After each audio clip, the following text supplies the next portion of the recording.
Hello again. I wanted to show you some of the changes that Replit.com has made in the interface and show you how to share your assignment with me. Before I do that, very quickly, make sure that you're renaming your file. So this is just a little Python thing I just threw in real quick, but it gives you an auto name when you first do this. So if you don't change the name then, please go in after, click on this, and give the file a name. So typically you want to do a name, like what the project is. Makes it easier for you to find later on. So if I'm turning, I know the window I'm turning in a second is from a C++ assignment. I know it's from chapter 2, so I might do something like this. And I know it's the basketball player height assignment. Okay. I'd also suggest to you that you put in something that's different in this. You could add a little note down in here. So like this particular program, you're going to use the modulus operator.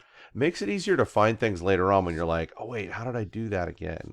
So if you have these keywords in here, you could also put it in if you wanted to. We could do something like this, I guess, but it doesn't really matter. But there is this little note section in this, and it gives you the option to add some notes just in case you want to search for these later. Makes it much easier than going through. You're never gonna fill up your buffer here at Replit.com unless they make some drastic changes.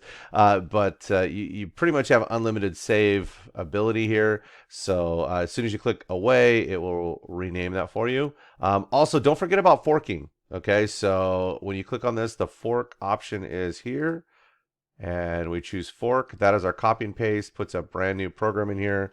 So if we put a little, I don't know, -b or whatever, and confirm, now we have a new file. So you're not writing over, if you make a bunch of changes, you're not changing a previous program, or maybe you want to try, I don't know, editing something differently, for a completely different look to your program. You want to try some different features, whatever. That allows you to keep your original and go back. Now, I know there's a revision history you can go back through, but it's actually a pain to use. So I would highly recommend just fork, try something new.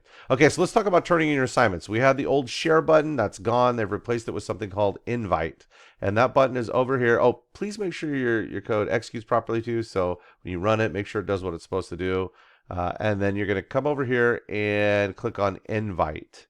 And this is how you're going to turn this in. There's this option down here that says generate a join link. You're going to click on that, and it gives you an option for your program. You can highlight this and copy it yourself, or just click the little chain link button that says copy. Boom, we've got that. Now it's in our buffer, our clipboard, so we can go back to where the assignment is. When you're in your assignment, here we go, my basketball player piece. I can click in this, right click, and say paste, and it puts that join link in there. You click submit assignment. Don't forget to do this part. Just pasting a link in there doesn't work if you leave the page. So you have to click submit assignment, and you'll see this little, I don't know, confetti and balloons and gnomes or whatever they have on there. This will also say submitted up here, and you are done. Okay, so again, make sure that you're using that join option. Use the invite button, and then create the join link, copy it, and put this in Canvas for me to be able to see. Thanks.